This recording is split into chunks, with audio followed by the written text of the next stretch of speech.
Welcome to the Life's Necessities and Luxuries radio show. Today, our host, Dawn Marie Mutel, your life's commodities broker, will bring you fashion, beauty tips, business acumen, teach you where to find the life's greatest necessities and the finest luxuries.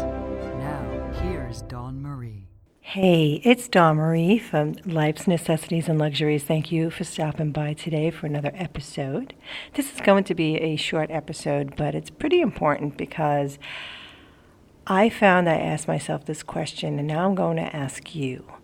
What would you do if you had to have a stay at a hospital for an extended amount of time? Would you feel like you can handle it, or would you feel like you were going to lose your mind? Well, I thought the second for myself, but it was 3 days after Christmas, December 28th of 2017. I was just about to go to bed, and I fell violently ill. I started having severe pain in my abdomen, and even though I had vomited, I was still in some serious pain, and I was also having trouble breathing, and nothing was subsiding, and I knew I was in deep trouble. My boyfriend had gone home to sleep at his apartment that evening, and fortunately, we live in the same complex, but didn't want to wake him until he was up for work, which is usually very early at 4:30 in the morning. I phoned him at 5 and told him how badly I felt, barely being able to speak, and asked him if he would drive me to the emergency room. Thankfully, the hospital was a close ride from home. I knew I wasn't going to be able to drive myself, and I wasn't going to feel any better until I found out what was going on. I was so grateful that the emergency room was empty because, as we all know, emergency rooms could be a nightmare, and I was seen very quickly. They sent me in for a CAT scan of my stomach and found out that I had gallbladder and gallstone problems and pancreatitis. They immediately checked me into the hospital. My boyfriend Jesse was so scared, I could see the look on his face. He looked scared like a cat in a room full of rocking chairs. The hospital that I was checked into was only a couple years old and beautifully done.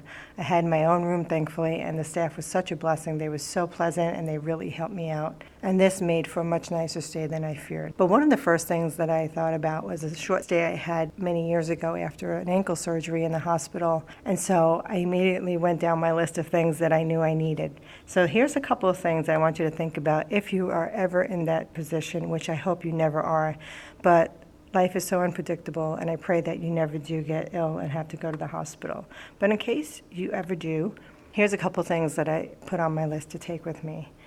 Obviously, my cell phone and my charger, my iPad and its charger, a mini laptop bag, which includes the charger and a mouse, a message recorder in case I had the urge to do a podcast, which was how I thought of this episode, my makeup face chart, sketch pad, and colored pencils with sharpeners because I found that coloring makes the time go by, and even though I was in pain, there were times where I just felt really bored. I would just get on the sketch pad and do something easy and get my mind off of everything else that was going on.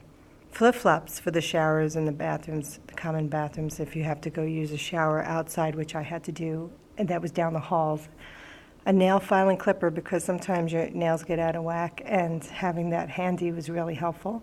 Your own hairbrush, because the hairbrush that they offer you at the hospitals is kind of like a doll brush, and it really doesn't work unless you're a baby with really fine hair. Several pair of underwear, deodorant, shampoo and conditioner, and skin moisturizer, and of course a pair of tweezers, because I noticed within the first 3 days that the hair's growing wild and had to maintain some of that. I also asked him to bring me a few copies of the latest fashion magazines and the books that I had in my apartment that I was in the process of reading.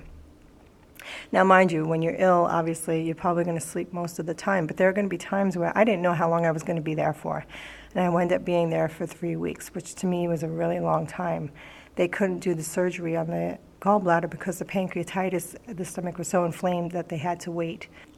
I was only allowed to eat ice chips for the first 72 hours, and let me tell you, I didn't think I'd get through that, but I did. After the 5th day, they had to transfer me to a different hospital, one where they had a pancreas specialist who specialized in pancreas surgery in case they had to operate on the pancreas, which thankfully they did not. But they weren't sure what was going to happen, and it just seemed like I knew I had to make the decision that I wasn't going to lose my mind and just say, you know what, when God says it's time to go, and I'll just have to relax while I'm here and enjoy it and think of it as a mini vacation, even though it was far from a vacation. But I want you to think about, if you do get stuck in a hospital, how you can make yourself comfortable during your stay, because it's never easy to be taken away from your home and your daily routine and the things you have to do. But sometimes it's just inevitable, and we have to do what we have to do.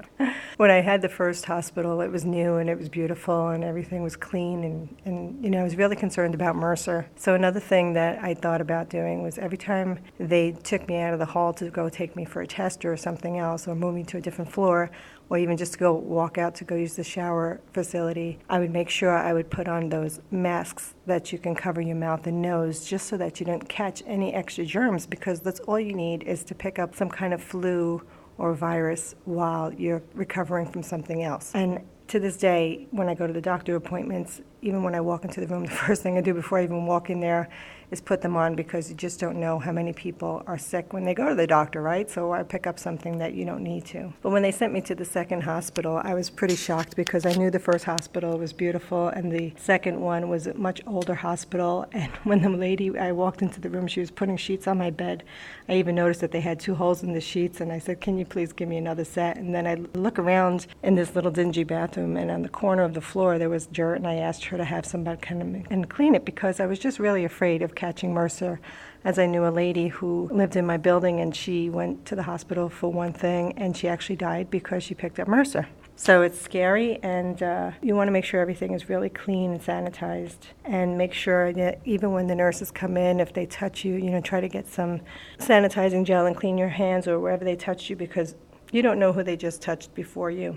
Well, thankfully, they went through the surgery. They took out the gallbladder and the gallstones, and I feel much better. I got to lose some weight, which was great, and I knew I was blowing up from inflammation, which they still couldn't find out why. So I guess it was a blessing in disguise. But that's it for today, and I wish you all really great health, and hopefully you will never have to have a stay in the hospital.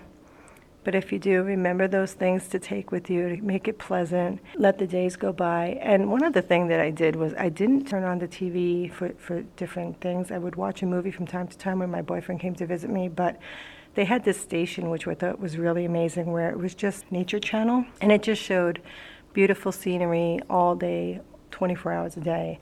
So I just watched that all day long, and I felt really connected to God, and I felt very connected to the Mother Earth, and I feel like that had a lot to do with my healing and me not getting stressed out, not watching the news and seeing what was going on around the world. And I just felt like, get into your own little zone, whatever you have to do to make a speedy recovery. And thanks for stopping by. And don't forget to stop at www.life's necessities and luxuries and sign up for the ultimate travel guide list that you can pick up for free. And if you like this episode, please share it with your friends and family, and subscribe so that you'll never miss out an episode. And remember to live peacefully, happily, lovingly, and successfully.